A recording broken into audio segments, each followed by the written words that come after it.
Well, welcome to week 3 of the class.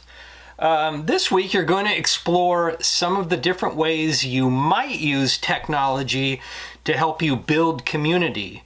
Community between your students and you, between themselves, community perhaps between you and your students and other teachers or other classes or parents or other community members that might contribute to the experiences that you're planning for your students. So you have one project this week that addresses community building, and one of the most important things that the project does is immerse you, first of all, in just dozens and dozens and dozens of potential tools that you can use to help you support specific aspects of community building. But it also provides a lot of really good information about community building in general. So you're going to learn more about that, and hopefully you're going to appreciate the value of really proactively building community with your students. Now, one of the things that you're going to be learning a lot about in your project, at least I hope you do, is about ways to successfully work with student teams or groups. That's definitely sort of a micro community that you're trying to establish. And I will tell you, that actually transformed my teaching when I was a regular classroom teacher, or a real classroom teacher, as I like to say. I taught 9th grade biology. I also taught 8th grade life science at a junior high school, a very large junior high school, at least for where I was living and working. There were 1,400 students in 7th, 8th, and 9th grade at this school, and I was a new teacher. I didn't really know how to manage a classroom successfully yet. I looked like a baby. I started teaching when I was about 22 years old, and let me tell you, I looked young and I acted young for sure. But I also did not understand fully all of the things that I needed to do to really successfully manage a group of learners. You know, I always thought I was good one-on-one, but it's the groups that gave me trouble.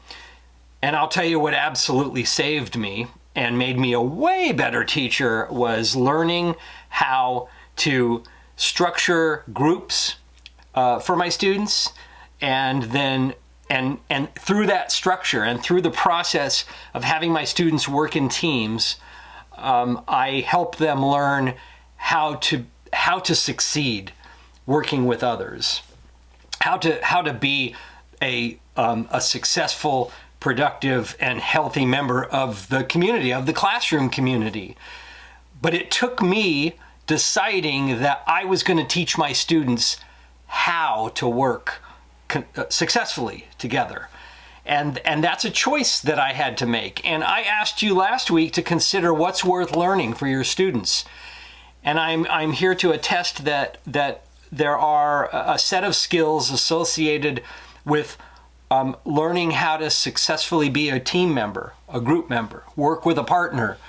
Those skills can help make the world a better place. You know, being a positive member of a community can make the world a better place for lots of people. And I think now more than ever in this country, where it seems like there's so much division, and there are a lot of people, in high profile people, who never learned how to be a happy, healthy, and constructive member of a community. And so it's very, very important.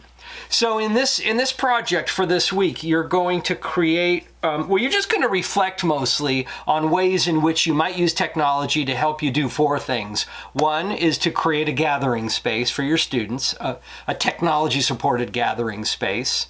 And you've already done that in this class by creating a website that the community of we being me and you, our little community, we have a central place.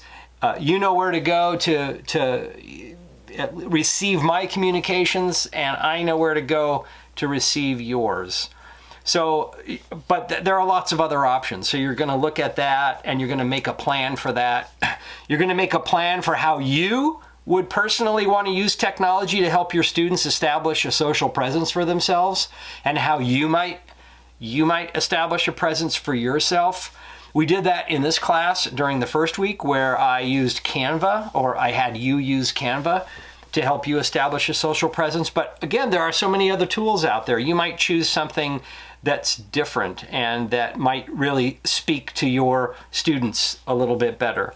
You're also going to examine ways in which you might use technology to facilitate online communication, or just communication in general.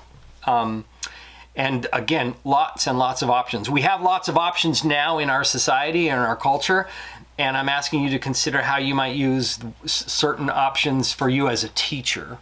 And so you're going to plan that out, describe it for me.